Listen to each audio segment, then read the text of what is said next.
রাধে রাধে।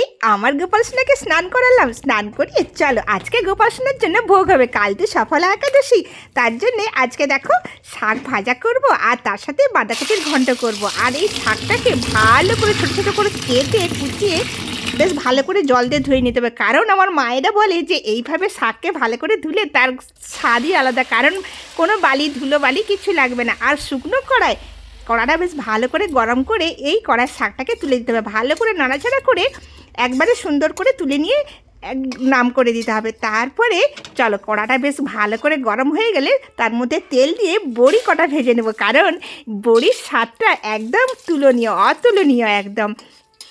যা স্বাদ লাগবে খেতে, জানি না গোপাল সোনার ভোগ হচ্ছে বলে কথা। আর এই বড়ি ভাজার সঙ্গে সঙ্গে তুলে নেব কয়েকটা শুকনো লঙ্কা ভাজা, আর কিছুটা শুকনো লঙ্কা কড়াতে দিয়ে তার মধ্যে সাদা জিরে ফোড়ন দিয়ে সুন্দর করে বেশ ভাজা গন্ধ উঠেছে।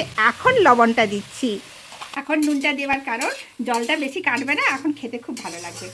হ্যাঁ, কারণ শাক ভাজলে জলটা অনেক বেরিয়ে যায়, তো তার জন্য প্রথমে জল দেওয়া হয় না, শাকে নুন দেওয়া হয় না। এখন কিন্তু শাকে নুন দিয়ে বেশ ভালো করে শাকটাকে নেড়ে চেড়ে নাম করিয়ে বেশ ভাজা জিরের গন্ধ পাচ্ছে, তার সাথে শুকনো। আর এই যে বড়ি আছে, বড়িগুলো এর মধ্যে ছড়িয়ে দিতে হবে। গরম গরম ভাতের সঙ্গে সেই লাগবে খেতে। আর এই যে লঙ্কা ভাজা আর তার সঙ্গে বড়ি ভাজা মেশানো এর সঙ্গে ছড়িয়ে দিতে হবে। ওহো, সেই স্বাদ!